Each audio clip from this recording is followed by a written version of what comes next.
Papo de futuro. Papo de futuro. Papo de futuro. Papo de futuro. Papo de futuro. Papo de futuro. Papo de futuro. Papo de futuro. Salve, galera! Mais um Papo de Futuro no ar. Estamos aqui hoje com mais um programa trazendo para vocês aí muita informação. E como a galera tá aí, né, se virando, né, Lezé? Fala aí um pouquinho do que a gente vai falar hoje. Olá, Tice. Olá a todos. Pô, é isso mesmo, a galera tá se virando, tá? Tem gente se surpreendendo, né, se reinventando. E é sobre isso que a gente vai falar hoje. Fiquei muito contente porque em poder encontrar essas pessoas que a gente vai conversar hoje, porque em meio a esse momento de dificuldade de pandemia, tem gente pensando, se reinventando e motivando outras pessoas para que elas possam encontrar também um caminho melhor em meio a esse caos, né? Porque é muito delicado quando a gente fala de volta às aulas, volta às atividades, volta ao comércio, volta aos eventos, mas de repente a gente se depara com algumas pessoas que têm iniciativas que mostram que é possível outros caminhos em meio a tudo isso, né? Porque em tudo que a gente acompanha, né, Tícia, até os especialistas, as pessoas que estudam sobre o assunto, tá tendo dificuldade para falar algo a respeito, né? Então a gente tem as normas de segurança que regem os espaços, tem a OMS, tem os nossos governos, e aí a gente fica meio perdido, entendeu? Mas algumas pessoas têm iniciativas que, de repente, é legal falar aqui hoje e é sobre isso que a gente vai falar. A gente tem duas mulheres, a gente tem a Jéssica, que ela é educadora em escola pública aqui em Ribeirão Preto, e tem também a Rose, que é da cidade de Jardinópolis, e ela é de um ponto de cultura. Então a gente vai saber da iniciativa, vai conhecer essas mulheres, vamos falar sobre pandemia, sobre essas dificuldades, sobre esses anseios, e o que elas têm feito, né? Mediante a tudo isso. Vamos lá? Vamos! Chama as meninas aí pra gente pedir para elas se apresentarem. Tudo Legal. bem? Obrigada por estarem Olá. aqui. Vamos começar então, vocês se apresentando um pouquinho, falando o que vocês fazem, de onde vocês vêm. Pode começar, Rose. Bom dia a todos. É um prazer imenso estar aqui. Esse momento de pandemia, ter o trabalho reconhecido é algo muito importante, porque isso nos motiva a continuar. Meu nome é Rose, eu sou coordenadora da Associação Ciranda Viva aqui na cidade de Jardinópolis. E nós nos tornamos ponto de cultura tem um ano e tem muito trabalho aqui. A gente trabalha com uma galerinha bem bacana, tem bastante coisa para conhecer. Legal. Jéssica, se apresenta, por favor. Oi, gente, eu sou a Jéssica, eu sou cientista social, educadora, trabalho aí com as redes sociais, com produção de conteúdo, e a gente vai bater um papo hoje super bacana sobre como que a gente está se reinventando na escola, né? A gente vai pensar um pouquinho o papel da escola e como o papel da escola hoje, né, durante a pandemia e talvez pós-pandemia também. Muito bom. Jéssica, eu vou começar com você aí, já que falou da escola, né, do papel da escola. Você como educadora, o que é um ambiente escolar para você? O que significa um ambiente escolar para você como educadora? Bom, a escola para mim é um espaço de compartilhamento de conhecimento, né? A gente trabalha com crianças, eu trabalho com crianças e adolescentes, e ali eu sou apenas uma mediadora, né? Para o desenvolvimento cognitivo, socioemocional dessas pessoas, né? Então, a escola é um espaço onde que eu tento, né, levar um pouquinho de conhecimento, coisas que eu aprendi para essas crianças também, né? Que acaba sendo um espaço que, infelizmente, não tem tanta atenção, né? Então, a gente sempre tenta aí, de certa forma, ser um pouco criativa, tentar trazer essas crianças pra gente. Eu que venho de um bairro que não é um bairro tipo, tão periférico aqui na cidade de Ribeirão Preto, né, do Ipiranga, então eu acabo tendo um pouco mais de contato com os alunos, com a cultura dos alunos, né, então assim, eu falo para eles que eu sou de quebrada, eles são de quebrada, e tento levar um pouco de esperança para eles. Eu acredito que somente através da educação que a gente tem a possibilidade de viver num mundo mais justo, né? Um mundo mais igualitário, um mundo que a gente busca, né? E eu não consigo ver um outro modo que não seja através da educação. Então eu falo que eu planto sementinhas aí para um futuro melhor.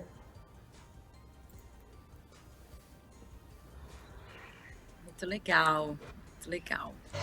E você, Rose, conta um pouquinho aí pra gente o que é a Ciranda da Vida, como é esse espaço de arte aí. Bom, o Ciranda Viva, ele vem nessa questão dessa complementação educacional, né? Como pedagoga também, a gente identificou a arte como uma forma de linguagem para a gente poder fazer as intervenções dos nossos alunos.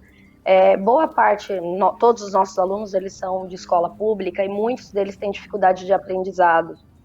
Então, a gente utiliza da linguagem da arte para demonstrar que eles têm potencial.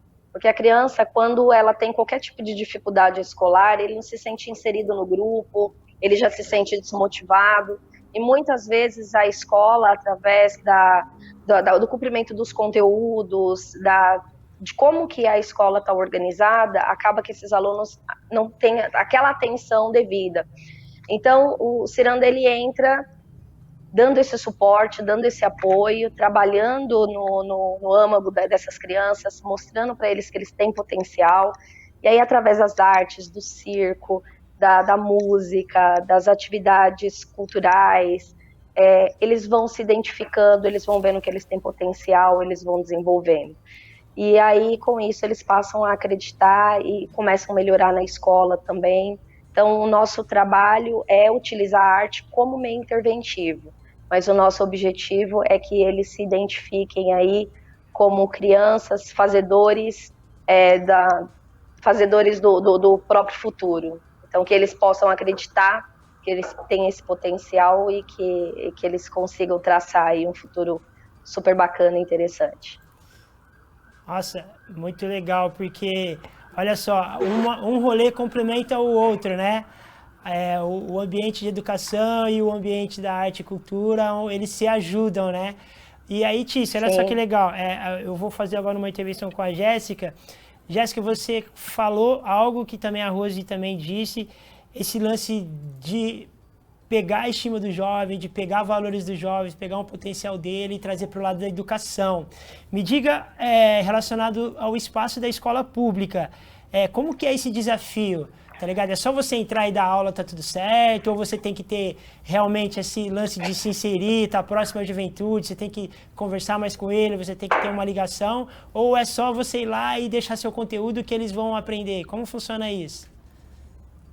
Nossa, eu falo que é algo que a faculdade não ensina, que é como dar aula, né? A gente aprende como montar uma aula, só que quando a gente chega para dar aula, é algo totalmente diferente. Eu dou aula da 7ª série ao segundo ano do ensino médio e dou aula para cursinho pré-vestibular, né? Onde eu sou voluntária. E assim, tanto um quanto o outro, né, é totalmente diferente, porque não adianta chegar na sala de aula e passar o conteúdo para o aluno como se só o conteúdo fosse importante, né? A sala tem uma diversidade de crianças, de adolescentes, né? No cursinho tem adultos também, então a gente precisa entender um pouco da realidade desse aluno, de onde que esse aluno vem, qual é o tipo de linguagem que esse aluno fala, para que a gente possa, não adianta eu chegar e falar super acadêmica, com aquelas palavras super difíceis, se o aluno não vai entender. Então, eu preciso chegar e com uma informação acessível. E eu tenho feito muito isso, porque, na verdade, eu fui, como aluna, eu fui me entender isso na faculdade. Eu tentava escrever meus textos da forma mais difícil, para ficar aquele texto maravilhoso. E aí, às vezes, até tirava uma nota boa, mas quando eu lia aquele texto, ele não fazia sentido para mim. Por mais que tivesse sido eu escrevendo, ele não fazia sentido. Quando eu escrevia de uma forma simples, fácil, qualquer pessoa poderia pegar meu texto, ler e entender. Então, eu tenho lutado muito por uma educação acessível, por uma linguagem acessível, né? Eu costumo falar que a linguagem acessível não é falar errado, né? Não é falar errado, mas Por que eu vou usar uma palavra extremamente difícil, uma palavra, normalmente, alguns textos, né? Inclusive, material didático tem alguns textos lá do século XVII, só que, tipo, e não é, tipo, aquela linguagem somente do século XVII, rebuscada, que a gente conhece. A gente precisa atrair esse aluno, essa forma que esse aluno fala. Eu, às vezes, em sala de aula, sem querer, eu falo mano, ou eu falo uma gíria da internet, e aí os alunos entendem, né? Então, você tem que estar atualizado também com o momento que a gente vive, né? O mundo é um ciclo e está mudando todo momento, então a gente precisa estar se reinventando, estar atenta ao que está acontecendo, porque não adianta eu ficar presa a um modelo se o mundo já mudou desse modelo, né? As informações são as mesmas, os conteúdos, né? Quando eu dou aula de geografia e filosofia, então eu vou dar aula sobre ai meu Deus, sempre foge o nome, sobre os filósofos gregos, enfim. Lógico que eles têm uma linguagem super difícil, então como que eu vou traduzir isso para os alunos hoje, né? Então, assim, eu tenho que ser uma facilitadora desse conhecimento. E aí eu quero que eles, por exemplo, peguem um livro do Maquiavel, O Príncipe. Foi um dos primeiros livros que eu li na minha vida, né? Eu li O Príncipe sem entender nada do que estava ali. Então eu quero que quando meus alunos peguem o Príncipe, eles pelo menos entendam o que está acontecendo ali. Porque eles tiveram uma explicação, algo, o contexto daquele momento, né? Então, eu acho que esse que é o papel de ser professora, da educação, né? Você facilitar o conhecimento, não é negar aquele conhecimento rebuscado, mas é fazer com que o aluno consiga entender aquele contexto.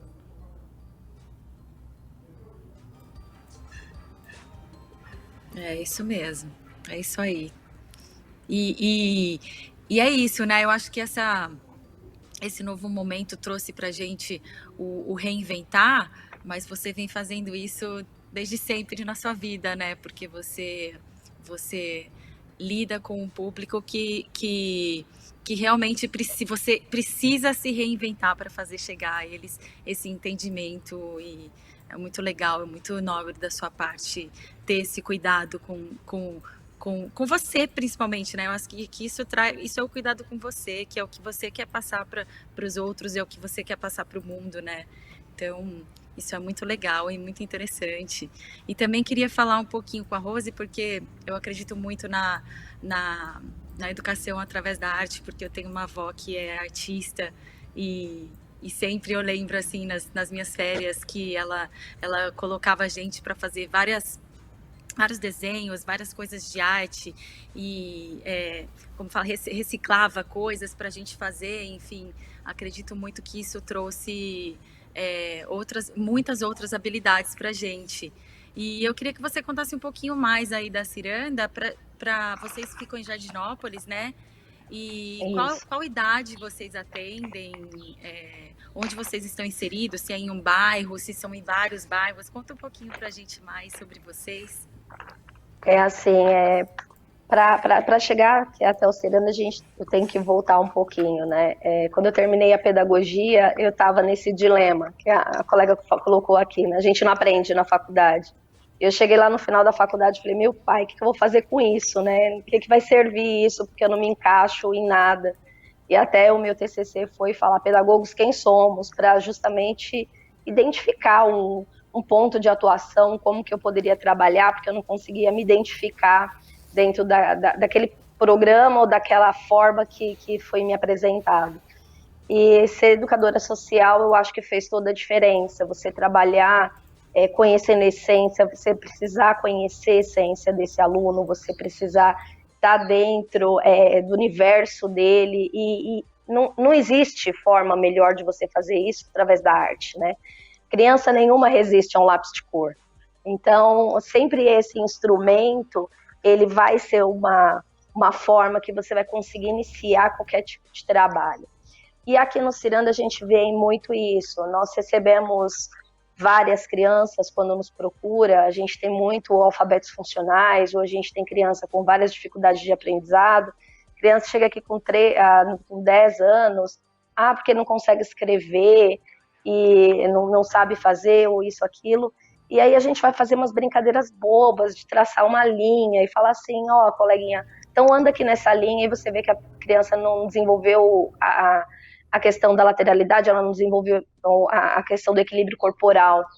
Então, isso é base da educação infantil e a gente vê que isso está sendo muito atropelado, o brincar, por conta de, precisa aprender a ler e escrever. E todas as fases do desenvolvimento são atropeladas. Então, a criança na educação infantil ela não brinca mais, sendo que isso é primordial para que ela possa ter um desenvolvimento na parte educacional. Então, o que a gente faz aqui no Ciranda é voltar às fases. Né, é voltar às fases mais básicas, né? A gente coloca as crianças para engatinhar através de brincadeiras, através do lúdico. A gente já teve situações que nós tivemos que colocar através do tecido acrobático do circo. Quem já teve a oportunidade de utilizar esse equipamento, ele é maleável, ele é gostoso, ele é acolhedor. Nós tivemos que fazer uma brincadeira que é o balanço com alguns alunos para fazer ele voltar para o útero, para ele ser bem recebido nesse mundo, porque a falha do desenvolvimento dele estava no nascimento. Então, é mágico, porque a partir do momento que você consegue descobrir qual falha, o que ficou na fase do desenvolvimento dessa criança, e você consegue trazer isso através do lúdico, depois disso, ela desempenha todas as outras funcionalidades como se fosse um passe de mágica. Então, brincar é extremamente importante. Então, aqui no Ciranda, os nossos alunos não sentem em momento nenhum que eles estão fazendo aula, que eles estão... entrou uma ligação aqui. E eles não sentem em momento nenhum que eles estão fazendo brincadeiras, atividades, que eles estão fazendo alguma atividade, né? Eles sempre estão brincando muito. E isso é bem bacana. Então, todas as aulas, todas as atividades, elas são muito lúdicas. E é muito importante quando eles se veem numa apresentação, e que foi aí que a gente foi lutar para entrar para a cultura mesmo, porque eles evoluem, e aí quando eles evoluem demais, eles querem ver o resultado, e a gente começou a ser chamada para apresentações na região, aqui na cidade a princípio, depois em escolas, depois a gente começou a ir para algumas apresentações fora da cidade, e aí a locomoção começou a ficar difícil também. E foi aí que nós decidimos abrir dentro do espaço a Tenda Circos, que é um circo fixo, e aí nós começamos a receber as pessoas aqui dentro. Então, os nossos alunos, eles aprendem a parte do circo família, né? Que o malabarista é o cara que faz a pipoca, que é quem vai organizar o chão para receber o público, é quem vai fazer os ingressos. E a apresentação aérea, ela que vai fazer a abertura, enfim. Então, eles se organizam para receber os alunos de outras escolas, de outras cidades. E aí, em um ano, em 2 apresentações circenses que nós fizemos aqui dentro, e o nosso espaço tem capacidade no máximo para 100 pessoas dentro do circo, nós atendemos 1.500 pessoas em 2 espetáculos circenses. Então, a gente ficou com uma apresentação nossa, ficou em cartaz 2 semanas para dar conta da demanda, e eles se apresentando todos os dias e arrumando o projeto como se fosse um espetáculo de circo. Então foi muito legal, foi muito bacana e deu um resultado incrível, porque a autoestima é extremamente importante, e aí eles se sentem capazes e eles enfrentam a vida com um olhar diferenciado. Isso é demais, né? Isso é o que faz a diferença, né, na vida de quem está envolvido nesse processo todo. Eu vou falar agora com a Jéssica. Jéssica, a gente escutando aqui a Rose dizer o lance desse resgate que às vezes é necessário ter com o educando, que o educador tem essa responsabilidade de ter a sensibilidade de compreender aonde não funcionou para vir e de repente retomar esse processo na educação. Fala um pouco para a gente, você como educadora, na sua visão, como que se deve ser a relação do jovem, do estudante com a comunidade escolar, a escola com a comunidade onde ela está inserida, ela tem que ser só a escola ali do muro para dentro, como que é? Tem que ter, você acha que uma relação ajuda para que tudo funcione legal, para que possa influenciar no aprendizado desses educando? O que você acha disso? Olha, eu acho que isso é muito importante, foi muito bonito o que a Rose falou, né? de entender onde que está o problema do aluno, né? Hoje em dia eu tenho 400 alunos que estão comigo remotamente, né? Então eu preciso entender um pouquinho do que está acontecendo. E a gente acha que a escola é só do muro para dentro, e ela não é, né? A gente precisa, por exemplo, tem alguns projetos que estão visando a gente trabalhar com a comunidade, porque a gente precisa entender essa comunidade. A escola não é só o aluno, a escola envolve os pais dos alunos, a família do aluno, né? A gente precisa entender que a escola ela não é só o conhecimento que o aluno vai adquirir para um dia ir para o mercado de trabalho, né? A escola ela tem que ser algo que vai promover uma interação com a comunidade. Então, vamos pensar, bom, a rua da porta da escola ou de outros lugares ali naquele bairro está quebrada. O que a gente pode fazer para arrumar isso, né? Então, começar a inserir o aluno nessas ações.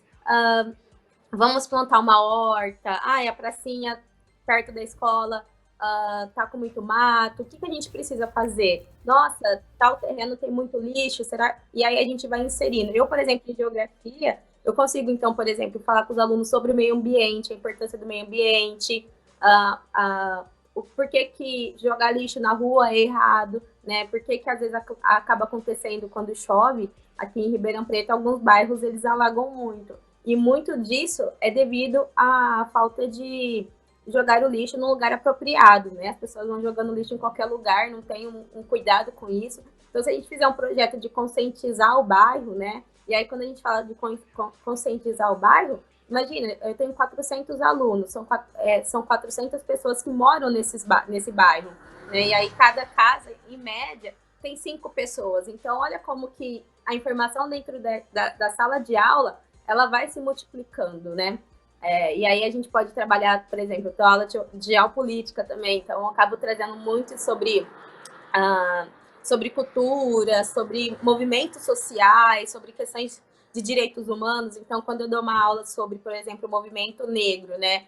Normalmente ali no primeiro e segundo colegial que cai essa disciplina. Então, quando eu estou falando, por exemplo, do movimento negro, e a gente está falando sobre racismo em sala de aula, olha como que isso se multiplica, né? Porque o aluno que às vezes está acostumado ouvir coisas fora da escola, quando ele chega na escola, ele começa a prestar atenção e ele está num processo de desenvolvimento, né? Eu falo que é muito difícil a gente pegar um adulto e falar, olha, isso daqui é errado, mas se a gente pega uma criança, é muito mais fácil ela começar a pensar e refletir, né? Então, a gente trabalhar com questões de direitos humanos dentro da sala de aula é extremamente importante, meio ambiente, porque isso é positivo para toda a sociedade, né? Então, assim, pensar a escola como tendo só um lugar onde as crianças ficam no período da tarde, porque muita gente pensa a escola como uma creche, né? Até o terceiro colegial, assim, as pessoas pensam que é uma creche. E não é só um depósito de criança, não é uma creche, é um lugar que vai possibilitar essa criança se tornar um cidadão mais consciente, né? Formar um cidadão consciente. Então, a gente precisa disso. Eu falo que esses tempos atrás eu fiz um trabalho com a Fundação Casa, tanto aqui de Ribeirão Preto quanto da cidade de Marília, né? Eu fiz a minha faculdade lá. E quando eu cheguei na Fundação Casa, sobretudo aqui em Ribeirão Preto, quando eu cheguei, eu olhei assim e, lógico que muita gente me falou várias coisas. Eu nunca tinha entrado dentro da Fundação Casa. Em Marília, a gente fez trabalho com essas crianças, com esses adolescentes, em uma outra escola, né, que cedeu o espaço para que eles fossem, mas eu nunca tinha ido diretamente lá. E muita gente falou muito mal do espaço e tal. E quando eu cheguei lá, era um espaço tão acolhedor que não tinha tanta grade. Eu falei assim, tem uma escola que eu dou aula, ela tem muita grade. Tipo, parece realmente que eles estão numa prisão, né? A escola, ela não tinha, né? Porque, na verdade, eu não tô mais lá. Mas ela não tem uma estrutura, a pintura é muito antiga, a escola é muito escura. E aí, quando você chega naquele ambiente, ele não é agradável. Quando eu fui na Fundação Casa, aqui em Ribeirão Preto, que eu cheguei no ambiente, era um ambiente amplo, lógico que tinha as grades, mas não era aquela coisa de ser muito pesado. Então, assim, eu falei, nossa, a escola da Fundação Casa, ela é muito mais acolhedora do que a maioria das escolas na cidade de Ribeirão, porque a gente precisa trazer essa escola para o aluno, a gente precisa tornar esse ambiente mais confortável para o aluno, então precisa ter árvore, precisa ter pinturas, né? Precisa ter, algumas escolas têm grafites, trabalham com a educação, com a arte e a educação, né? Então os alunos gostam de grafite, vamos grafitar a parede, vamos fazer um trabalho bacana, vamos transformar essa escola num ambiente que a gente quer, que a gente se sinta confortável, porque, né, você não vai aprender estando num lugar que você olha assim, as paredes estão quebradas, o calor de Ribeirão Preto, não tem uma estrutura. Então, assim, eu falo que o capitalismo, perdoe, mas essas escolas de Ribeirão Preto, pelo menos, podiam ter, assim, um ar-condicionado, porque essa cidade é muito quente, Então, por exemplo, às vezes eu levo meus alunos para a pracinha, dentro da escola tem uma pracinha, porque não tem condição de ficar dentro da sala de aula, então eu vou para a pracinha com eles e vou tentando trabalhar, por exemplo, sair da lousa, então eles vão ter que me ouvir, porque a gente vai estar num lugar que não tem como ficar escrevendo na lousa, porque tá tão calor que a gente precisa usar a pracinha para se refrescar, porque na pracinha tem muita árvore, então, assim, eles não vão ficar tão agitados e vão acabar aprendendo, né? Então, a escola precisa ter esse cuidado, as pessoas que cuidam da escola, né?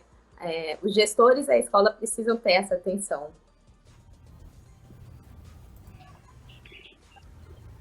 Jéssica, é muito bonito ver você falando dessa paixão aí que você tem. Já vou para você, Rose, só para fazer esse comentário, porque é muito bonito ver você falando dessa paixão que você tem em ensinar, né? E principalmente na preocupação que você tem dos seus alunos de estarem aprendendo, né? Então, é muito lindo. Parabéns aí, viu? Por esse processo aí que você passa todos os dias, pela essa luta aí. E eu vou deixar a Rose falar, depois a gente volta mais um pouquinho aí com você. Só para entrar dentro do conteúdo. É engraçado que a gente está fazendo um bate-bola aqui bem interessante. O primeiro projeto que foi feito aqui no Ciranda foi dentro da geografia e eu acabei intervindo aí por conta disso. O quanto que é importante nesse conteúdo da geografia, que é uma matéria que muitos deixam ela como conteudista, decorativa, e quanto que ela é transformadora. Então, assim, o primeiro projeto que nós fizemos aqui foi voltado em onde estou, né? Quem sou e onde estou. E era uma das coisas que a gente identificava, que as crianças aqui, eles conheciam só Jardinópolis. Então, era até um pouco, era pior, porque eles não tinham uma noção muito nem que era Jardinópolis, era só casa, escola, era muito limitado a visão deles. Então, como poder ampliar essa visão de futuro, como poder ampliar desejos e sonhos de alguém com uma visão tão limitada? Então, a gente veio num projeto de painéis, né, e a gente veio com a construção da pintura do universo, depois o planisfério, descer para os continentes, até localizar a cidade de Jardinópolis no meio de tudo isso, quanto que Jardinópolis era uma pontinha de areia ali, em meio a tudo aquilo, e eles tinham tudo aquilo para conquistar. Então, quando um aluno nosso vai para uma competição e ele sai daqui, e às vezes a gente luta por no meio dos 350 que a gente atende, que nem nós tivemos alguns alunos de competição de karatê que foram para a Irlanda, para a Colômbia, e aí uma das viagens me marcou muito, que eu acompanhei um aluno de 11 anos para a Colômbia, e nosso avião, ele fez uma escala, ele foi para o Panamá, e aí num determinado momento o céu estava maravilhoso, estava uma coisa de louco, e aí você conseguia olhar pela janela e você vê o estreito da América Central, e ele olhou assim para aquilo, olhou para o mapa e falou: tia, mas tia Rose, isso aqui tem lá no mapa da minha escola.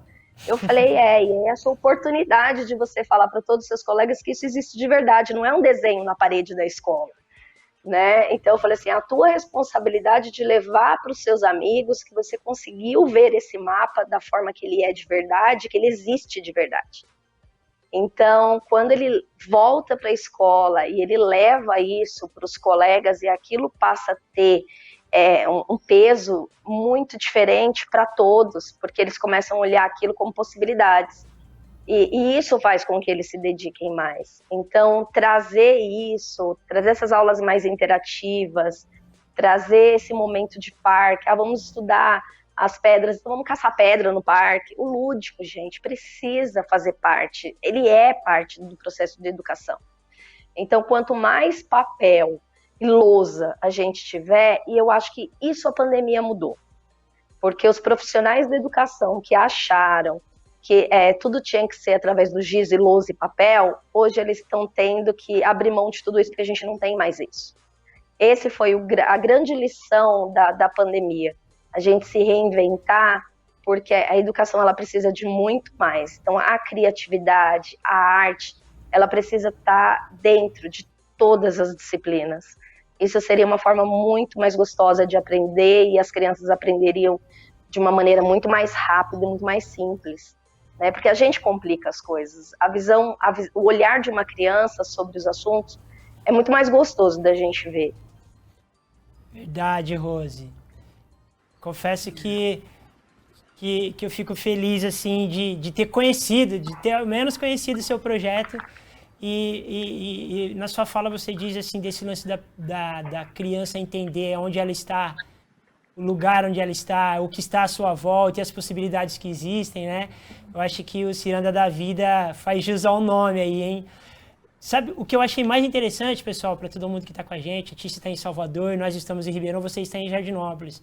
O Ciranda da Vida tem a ensinar muitos outros pontos de cultura do nosso país, entendeu? Porque vocês estão em Jardinópolis, mas o que vocês têm feito aí, que eu tenho visto, é exemplo para outros lugares, de repente, dar um salto, entendeu? Porque eu acho que quando um ponto de cultura está inserido num lugar, ele tem que fazer essa diferença mesmo na vida de quem o acessa, né? E aí, ter você aqui hoje, acho que pra gente é uma alegria. E olha só, você falou um pouco aí no final da sua fala sobre o desafio da pandemia, né? Eu acho que a gente vai ter que ir pro intervalo agora. Na volta, nós vamos falar um pouco desse lado mais difícil, né, Tice? Que é a chegada da pandemia. Isso aí. É verdade, é verdade. Então, vamos lá e a gente volta. E eu só queria adicionar que a gente tem esse privilégio de ter duas educadoras que realmente estão ligadas com o propósito de educar e se preocupar com a educação para o ser humano que elas estão passando. Então, é um privilégio ter vocês aqui. Muito obrigada mesmo, viu? E a gente volta já já. Papo de Futuro. Quer informação atualizada, conteúdo de credibilidade e sem pagar nada? Então acesse tati.com.br e fique por dentro de tudo o que acontece em Ribeirão e região. Notícias, política, esporte, economia, a opinião dos colunistas e muita prestação de serviço.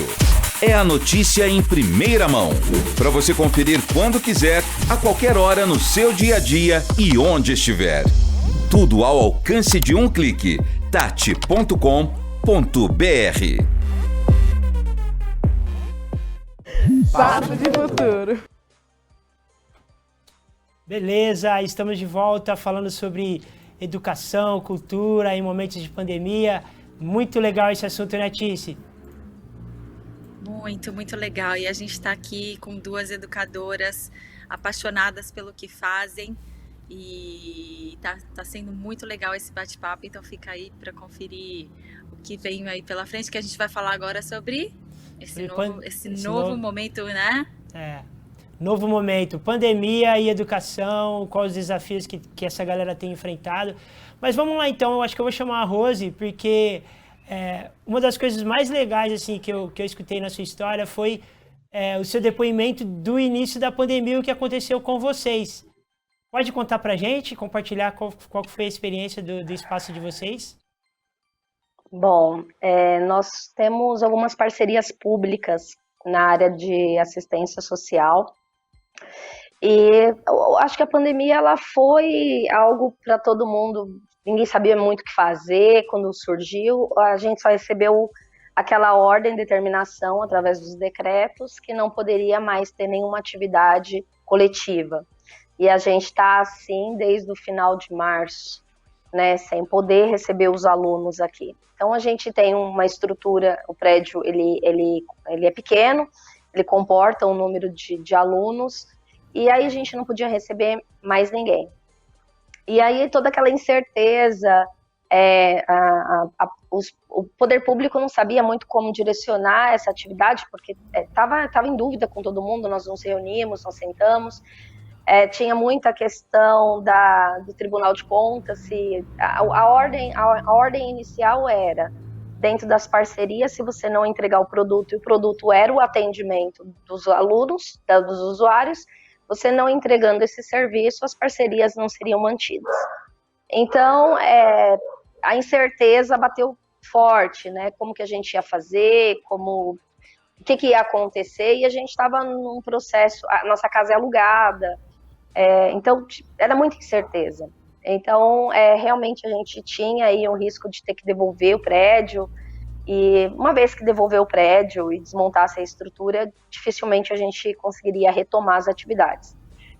E aí a gente começou a pintar o projeto para poder fazer a devolução mesmo, de cores bem, nada alegres, nada próximas daquilo que a gente está acostumado a trabalhar. E eu estava de luto, e eu pedi para pintar a frente do projeto de preto. Literalmente preto, então aquilo para mim era morte, era luto, acabou, fim. E todas as outras paredes cinza. Então foi uma coisa assim bem triste, né, tirar a cor do espaço. E aí um determinado momento, eu estava até com as minhas filhas sentadas na porta do projeto e vivendo esse momento mais difícil. E aí elas foram conversando, trabalhando esperança, tudo, e começou a surgir ideias. Elas tinham feito um painel similar lá em casa, em um móvel em casa, e aí surgiu a ideia desse painel da frente, a gente fazer o universo, resgatar o primeiro projeto que o danado da geografia veio aí de volta. E esse projeto começou, uma lata de spray na mão, juntei meus filhos, a gente colocou a luz aqui à noite e começou a surgir o painel, e uma das nossas colaboradoras olhou e falou, cara, isso aí é um universo de possibilidades. Ficou sendo esse nome da tela, uma tela de 13 metros, que é o universo, e a partir daí a gente começou a mobilizar e mandamos convites para artistas, e a galera começou a topar, e eu falei, meu Deus do céu, e agora como que eu vou conseguir material? Eu falei, mas vamos encarar. E aí eu comprando tinta numa loja, de repente vem o pessoal de uma empresa de produtos, que não sei se eu posso falar o nome aqui, mas de produtos de pintura, tudo. Ela falou assim, não, eu estou mandando para vocês todos os pincéis, equipamento começou a chegar aqui, pincéis, material de primeira linha para poder trabalhar. Falei, caraca, o que está acontecendo? Pessoas de renome chegam e falam, não, a gente está indo aí pintar, e de repente o negócio começou a transformar, e o projeto chama Transformação, começou a transformar o espaço, e o ponto de cultura começou a ficar muito lindo. Hoje a gente brinca que a gente tem um mini beco do Batman aqui em Jardinópolis, que logo, assim que acabar a pandemia, a gente vai abrir para visitações, uma série de painéis incríveis que estão. Então foi ressurgindo. E aí a gente falou, não, então não vamos parar, vamos aproveitar isso. Começamos as aulas nas mídias sociais. A princípio, a gente tinha já grupos de WhatsApp que a gente tinha feito para comunicação com os pais. Depois disso, então eles já estavam um pouco mais acostumados com isso, e quem não estava, a gente começou a inserir. Depois o nosso Facebook, a gente tinha montado um site o ano passado por exigências mesmo do Tribunal de Contas. Então a gente começou a utilizar essas plataformas, e hoje a gente viajou. Então fui deixando a galerinha mais nova me levar nessa área da tecnologia. Então hoje a gente está produzindo conteúdos circenses, estamos produzindo conteúdos na área de leitura. Então a gente tem a página da Tia Nery, que faz contação de histórias, que é muito bacana, o Jefferson com o circo, o Thiago com as aulas de karatê. As aulas de karatê foi um negócio muito louco, porque a gente acabou nós perdemos uma aluna de uma maneira muito difícil, durante esse período de pandemia, que é assunto para um próximo aí, porque vão surgir novos projetos em decorrência disso, e perder essa aluna foi muito difícil para a gente. E aí, para motivar a turminha, a gente acabou criando aí um campeonato virtual, foi o primeiro campeonato de karatê, de kata virtual do estado de São Paulo, e nós fizemos ele, convidamos alguns juízes federados, que a gente faz parte da Federação Japonesa de Karatê, a JKA, e aí o pessoal veio, participou da competição, a gente fez um kata ao vivo, foi muito legal, foi bem bacana, trouxemos várias pessoas para palestrar, então foi uma semana muito legal.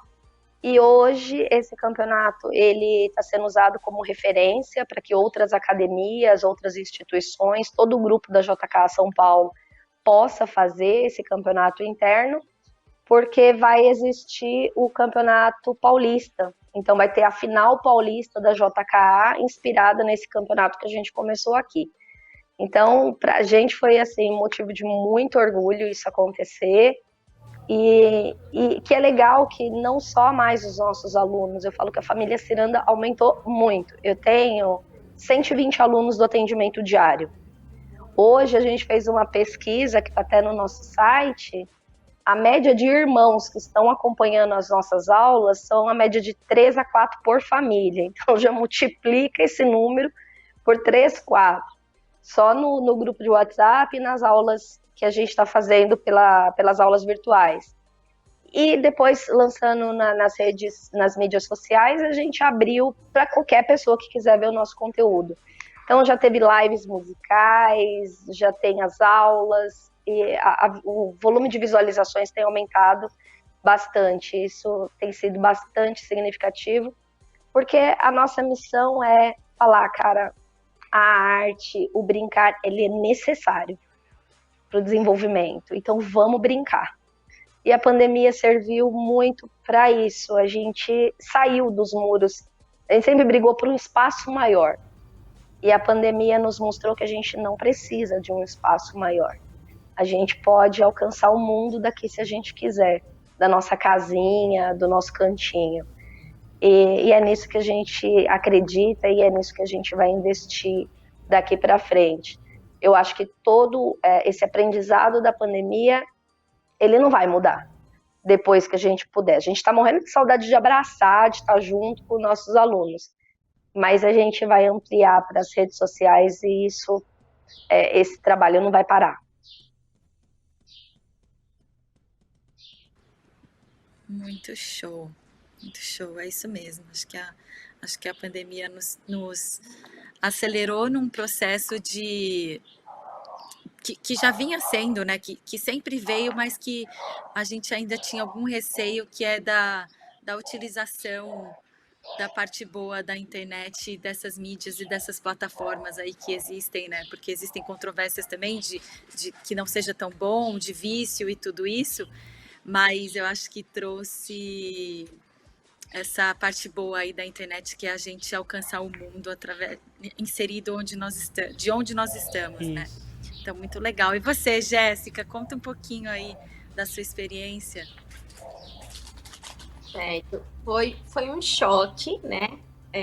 Fazia pouco tempo que eu tinha entrado no estado, então, assim, eu já estava dando aula no cursinho fazia um pouco mais de um ano, e aí eu já tinha pegado uma carga completa de aulas, já estava toda ali inserida com meus alunos, e assim, eu não consegui romantizar tanto, né? Por mais que tenha estou fazendo esse trabalho ainda, né? A gente está aí um pouco mais de 6 meses trabalhando em casa. O choque foi da realidade real desses alunos, porque não são todos os alunos que têm acesso à internet, então, dar aula remotamente não chegava a todo mundo, né? São várias realidades dentro de uma escola. Então, acho que a grande agonia foi essa, como esses alunos que não têm acesso, eles vão poder continuar estudando em casa, né? Então, na escola que eu trabalho, a gente fez atividades a cada 15 dias para que os pais dos alunos possam ir buscar na escola, né? Então, um aluno que não tem acesso, por exemplo, ao aplicativo, não tem acesso ao WhatsApp, ele pode ir na escola e pegar essa atividade e depois entregar na escola, né? Então, precisou rever muito o conteúdo. Então, como que a gente vai... E assim, a escola também não tem muito dinheiro para ficar imprimindo muitas folhas, né? Então, como a gente vai fazer com que um aluno possa ter um conteúdo em uma folha, né? E aí foi onde que a gente... Eu pelo menos, né, fui repensando essa questão mais ainda sobre conteúdo, sobre ser acessível. Então, assim, bom, o aluno em casa hoje tem um livro didático e o caderno do aluno, né, a apostila.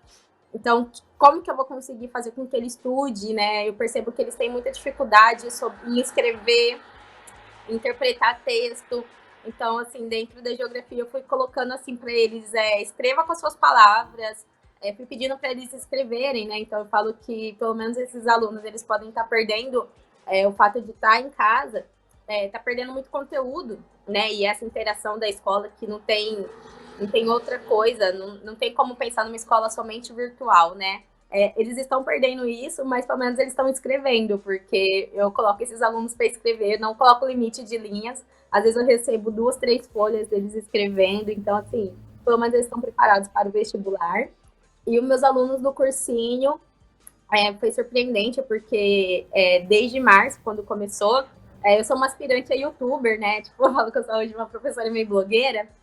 E, assim, eu tenho meu canal no YouTube desde 2015, voltado para falar sobre questões raciais, de gênero.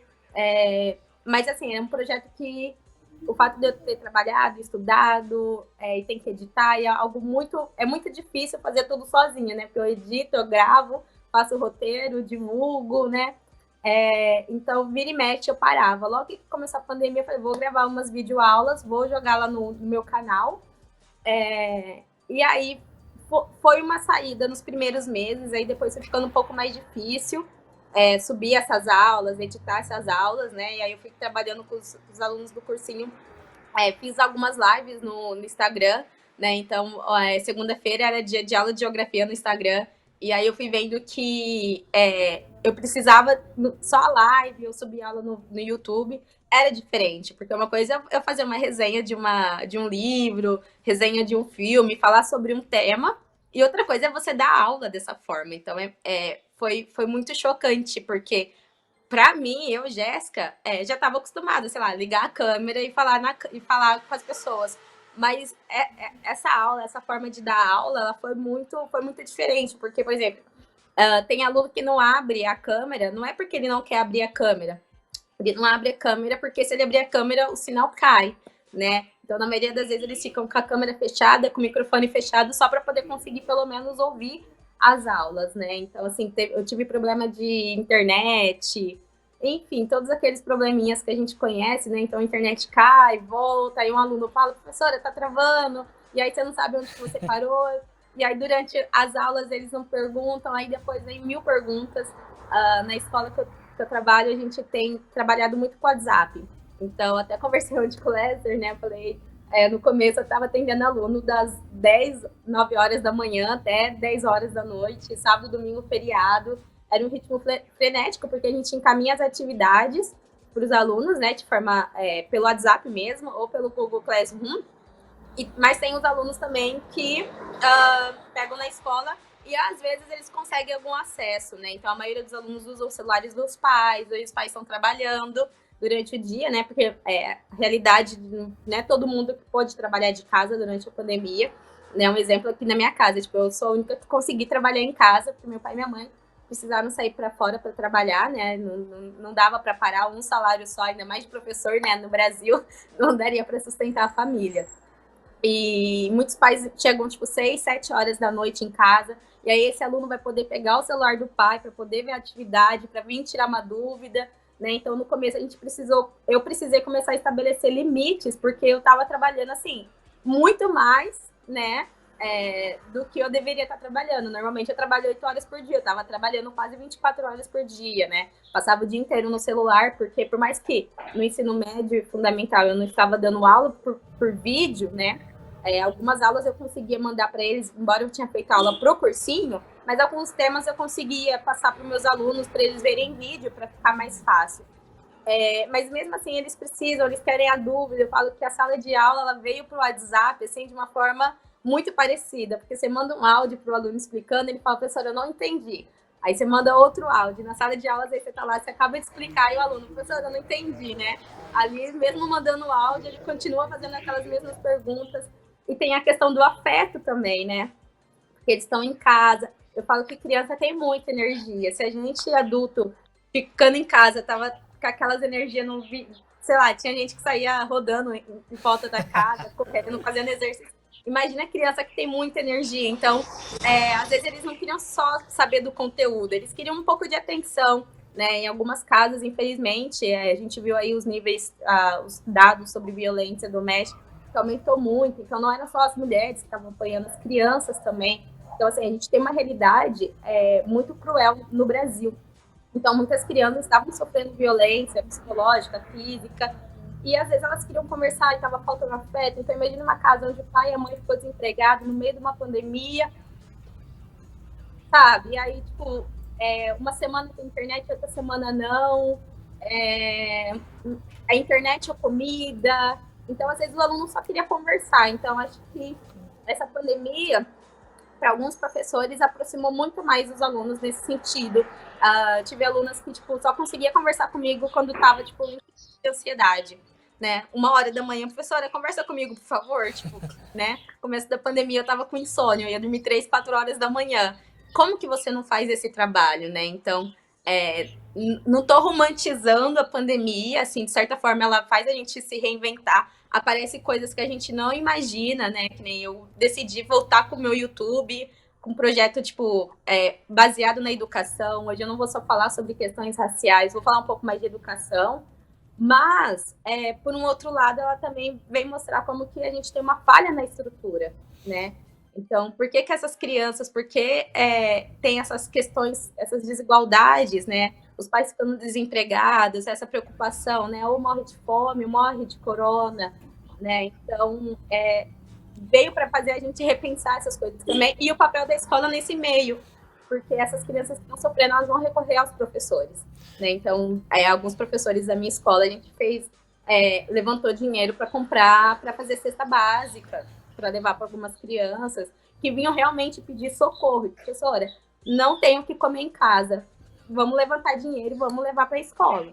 Vamos levar para casa dessa criança. Lógico que a gente não consegue fazer com todo mundo. A escola tem 3.000 crianças, né? Então, assim, a gente conseguiu direcionar para algumas iniciativas que tinha na cidade de Ribeirão, né? Que nem o Lézer falou, né? Eu também fiz projeto lá com eles, com as mulheres do Alinhavos. Então, assim, a gente não consegue abraçar o mundo e resolver o problema do mundo. Mas o que a gente podia direcionar e fazer, a gente foi fazendo. Então, a escola, ela é algo que realmente é para além dos muros. A gente não pode pensar só numa coisa, tipo, conteúdo, conteúdo, conteúdo, conteúdo. É como sobreviver, na verdade, né? Como sobreviver nesse mundão.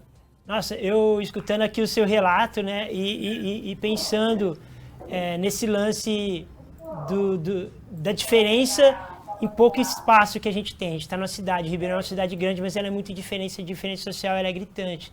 E aí a gente traz para a realidade, a sua escola está na Zona Norte e Jardinópolis está um pouco atrás disso. A gente tem um exemplo de lá, entendeu? De um outro espaço que tem conseguido, tá ligado? Em meio a isso, trabalhar dessa forma. Aí você já aponta um lance de uma dificuldade que é essa estrutura da escola do Estado, entendeu? Que é essa precariedade, de repente, do acesso, da falta de democratização ao acesso à internet, que é importante. Eu acho que a gente sempre quando a gente está conversando no Papo de Futuro, a gente fala, por que a galera fala de democratizar o acesso à internet? Porque, a gente precisa de informação, precisa receber alguns conteúdos, o estudo chega através disso, ainda mais nesse momento. E internet de qualidade não é barato. Não é barato. Em casa, a gente tinha um investimento na internet que a gente teve que mudar. A gente dobrou o valor que a gente de custo com a internet. E não é todo mundo que pode fazer isso. E a gente tem que compreender isso, entendeu? Aí, quando a gente olha para a rede estadual, para a rede pública, olha para a grande maioria, que é a grande maioria, a gente vê que falta um olhar político que compreende toda essa complexidade, até mesmo na hora de cobrar um professor. Eu tô vendo o seu relato aqui, eu tô ficando assim, ó, cara, que corre, louco!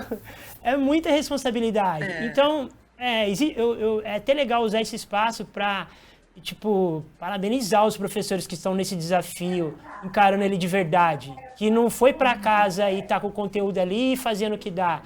Tem professores que são comprometidos com a educação, com o ensino, comprometido com o educando, que está se desdobrando e tentando ajudar aqueles alunos que estão ali querendo realmente aprender. Entendeu? Em meio disso está vindo o desinteresse, porque a distância também promove isso, mas tem professores que conseguem resgatar com uma fala, com essa troca que tem, com esse atendimento até em outros horários, né? E aí você consegue trazer alguns alunos para próximo nesse momento, porque eu acho que a gente não pode perder tempo, porque principalmente a galera do ensino público, ela já está um passo atrás no acesso, entendeu? Então, esse momento agora a gente tem que tentar reinventar. Então, muito legal, hein, essa atitude aí de repente, antes só fazia seus temas, mas aí começou a dar aula no YouTube, começou a reverter essas questões e trazer a galera para, de repente, ver também o Instagram como ferramenta de ensino, né? Acho que isso é muito positivo e a gente fica contente com essas experiências que a gente está contando aqui, né, Tice? Tanto uma quanto a outra, eu acho que veio num momento legal. Nossa, demais. Não, demais, demais, assim, são exemplos a serem seguidos aqui, né, de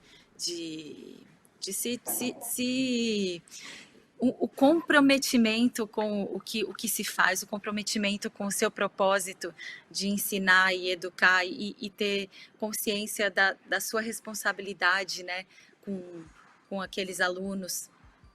E é isso, né, o que a Jéssica trouxe, às vezes ela é a única saída de muitas pessoas que estão ali dentro de casa, com muitas pessoas morando junto e trazendo... E o único momento que tem ali de estar sozinha é 1h, como ela disse, para pedir um socorro, para conversar. Então, eu acho que os grandes heróis aí da pandemia, com certeza, foram reconhecidos, né? Que sempre foram os heróis, que sempre foram, mas agora estão sendo reconhecidos aí. E eu acho que a gente não sabe quando vai acabar, a gente não tem noção de quando vai acabar esse novo momento aí, mas esses exemplos que a gente trouxe nos dá muito orgulho e esperança de continuar aí e de que a gente vai conseguir passar por isso mais forte e melhor, esperamos, né? Com mais esperança, pelo menos, de que podemos ser melhores aí, né? E aí eu acho que também a gente está aí chegando no finalzinho, né? E aí eu acho que é legal também elas, infelizmente, porque eu queria ficar aqui ouvindo vocês. E aí eu acho que é legal também trazer um pouquinho desse assunto, assim, de saúde mental, né? Porque vocês ainda que lidam com tantos problemas de outros, como vocês cuidaram de você para poder cuidar dos outros, né? Como você se enxergou, se arrumou aí dentro para poder estar bem para outros que precisam de vocês, né? Então, acho que vocês poderiam aí terminar reflexões de vocês trazendo um pouquinho disso. O que você acha, Lizé? Isso, vocês têm que fazer isso em 1 minuto cada uma. Pode começar, Jéssica, por favor, pode ser? Pode sim. Bom, o que me ajudou foi terapia. Então, se puderem, façam terapia, né? Mesmo à distância, foi extremamente importante. Eu sempre fui uma pessoa que gostei muito de fazer exercícios, então eu também passei a fazer muito mais exercício em casa.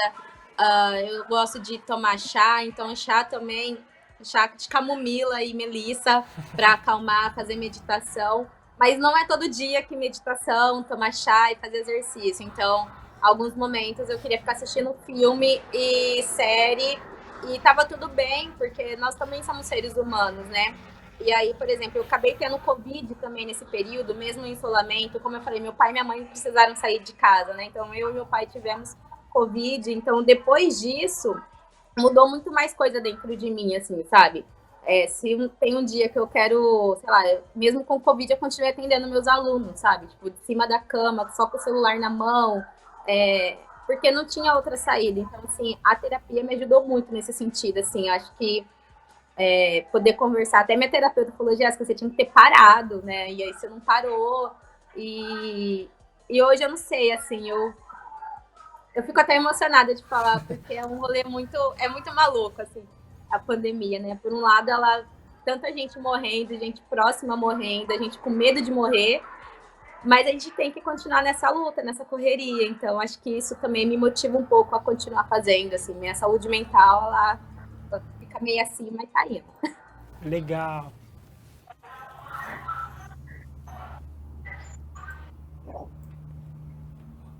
Bom, fácil não tá, não. Existiam bastante momentos que eu achei que não fosse dar conta.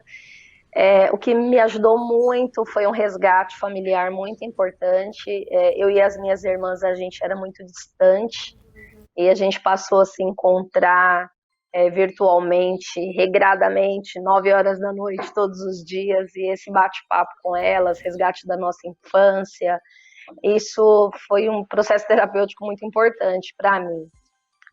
Consegui aproveitar um pouco mais da minha casa, que era coisas que no meu cotidiano, no meu dia a dia, eu não conseguia fazer, meus filhos, e isso tem me fortalecido, né? Mas, assim, não deixar o sonho acabar, continuar, fazer. Aquela criança falou assim: tia, a gente precisa de vocês, cadê vocês, né? Não nos abandone. Então, eu acho que fazer as atividades e eles nos retornarem com os desenhos, com carinho, isso nos fortalece. Então, por mais que a gente esteja fazendo o nosso trabalho esses retornos são comprobatórios do nosso trabalho, porque a professora pode me falar que também, né? Porque além desses horários que a gente não tem mais carga horária, está trabalhando 10 vezes mais, a gente ainda precisa ficar provando para os órgãos públicos que o trabalho está existindo.